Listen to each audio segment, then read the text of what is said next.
Well, thank you. I did add you to the list. Part 97 of Write My Commenters as if they were in Glassheart. Many of the stories for you, and I hope you enjoy it. Greet the world with open arms. For as long as you can remember, life has always evolved around the Gohedron. Long days, taking classes, followed by nights of volunteering as an apprentice to hone your skills.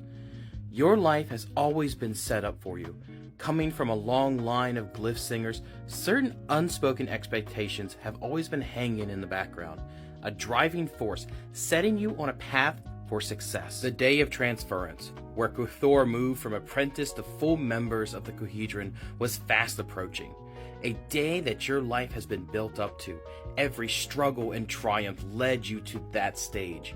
Your family, peers, and the entire community accepting you for your accomplishments and welcoming you fully into society. It was an emotional day to be sure, a day to remember. And then it passed. Suddenly, a whole world of opportunities lay before you, begging the question, was the path set out for you chosen by you? Cthulhu live a long time, centuries, as long as they take care of themselves and don't perform too many risky experiments. That's a long time to stay in one city, studying the same subject. The Agrava Desert is a large place, and the world outside even grander. Would it be so bad to travel north, away from the influence of Dolrim? See new glyphs and live among other cultures? Maybe you don't want to be a glyph singer. Art is a Cthulhu's soul, but there are many kinds of art, and each one has value. An entire life of possibilities lie ahead of you. It is totally acceptable to take the safe path, climb the ladder, and live a comfortable life.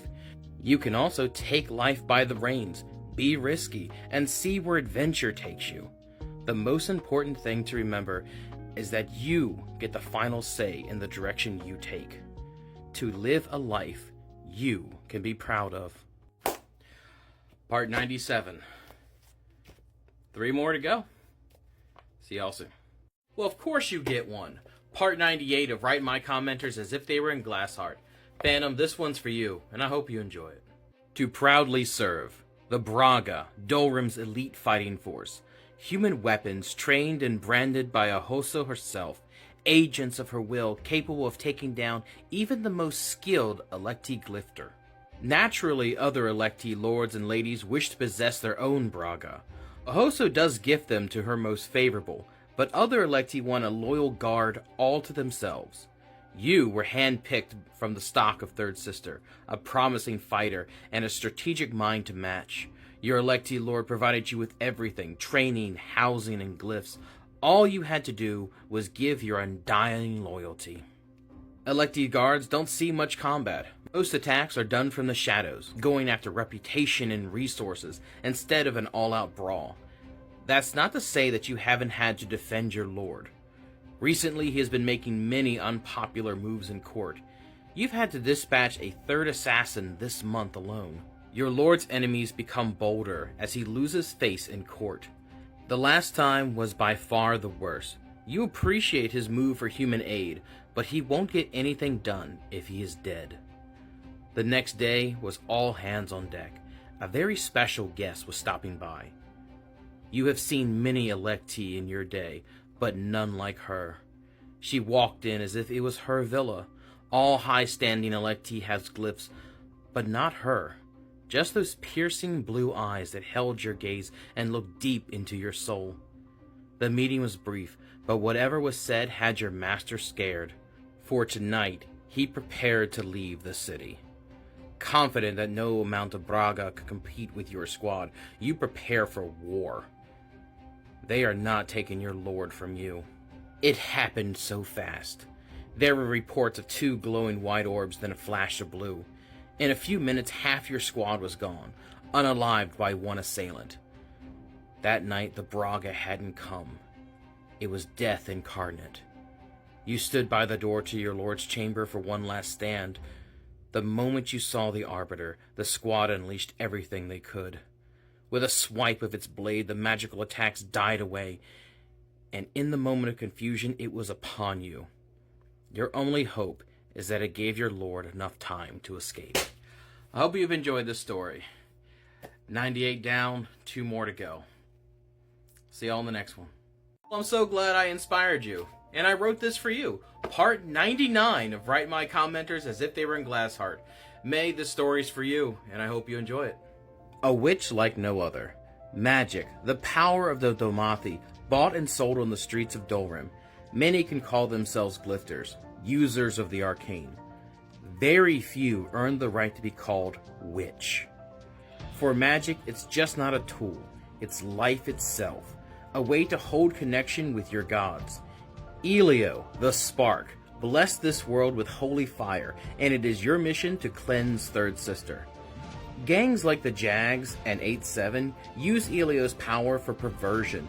They don't respect the flames, so they have to be educated. People come to you with their problems. As a follower of Elio, compassion lays at the core of your being, along with righteous fury.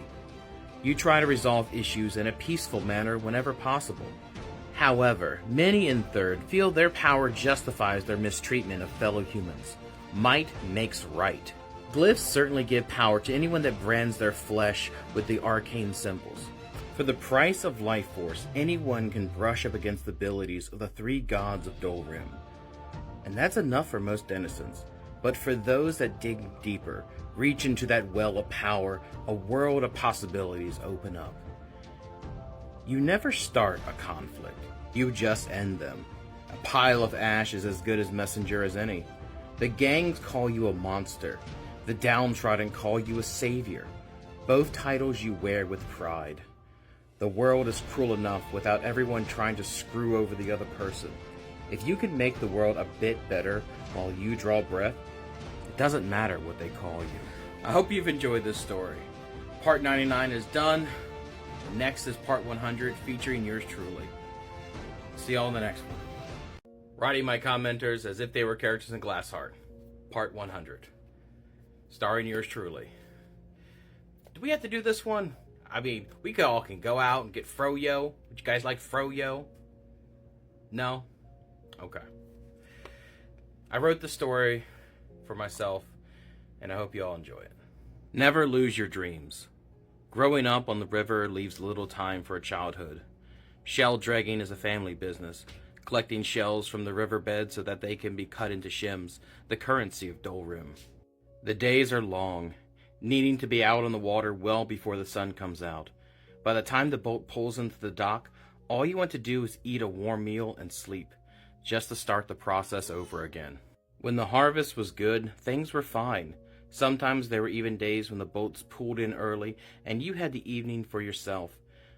When the harvest slowed, that is when the real work began. Long nights, little sleep, all the while being yelled at and blamed for the small hauls that the child wasn't doing their fair share. As the eldest, it's their duty to protect the younger siblings, shield them from the worst. Growing up, you were no stranger to violence. At night you would look up at the stars, at the 3 cities sitting on the heavens, and dreamed what life would be like up there. If you worked hard enough, you could move to the city and be free. No matter what was thrown at you, figuratively or literally, you stayed an optimistic dreamer, wanting to explore the world and the wonders it held. Finally, it all became too much. Your siblings had grown and could look after themselves, leading fun and happy lives. It was time to do the same. You left the ravine, never to return. Dolrim wasn't safe. You could be found there. Hearing tales of a free town, you made your way into the mountains. You met some interesting people along the journey, fell in love, had your first heartbreak, and was robbed on the same night. Eventually making it to Solace, work came easy, but it was just as easy to lose, moving from one job to the next, always seeking purpose. You fell in love again, a teacher, very much too good for you. Together, you built a home, had children, finally finding the love and stability you have wanted all of these years. You finally had a chance to find a passion in this world. A new, great adventure begins.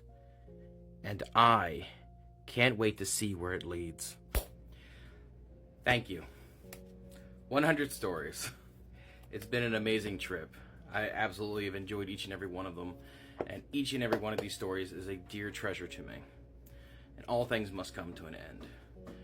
And so I'm retiring this journal and starting the next journal next week. Brand new batch of stories, new commenters, new followers. I can't wait to see where the next 100 stories takes me, and I really appreciate all the support, love, and just everything that you guys have done. If you made it this far to the video, thank you from the bottom of my heart. Thank you for joining me on this trip. I'll see you all in the next one.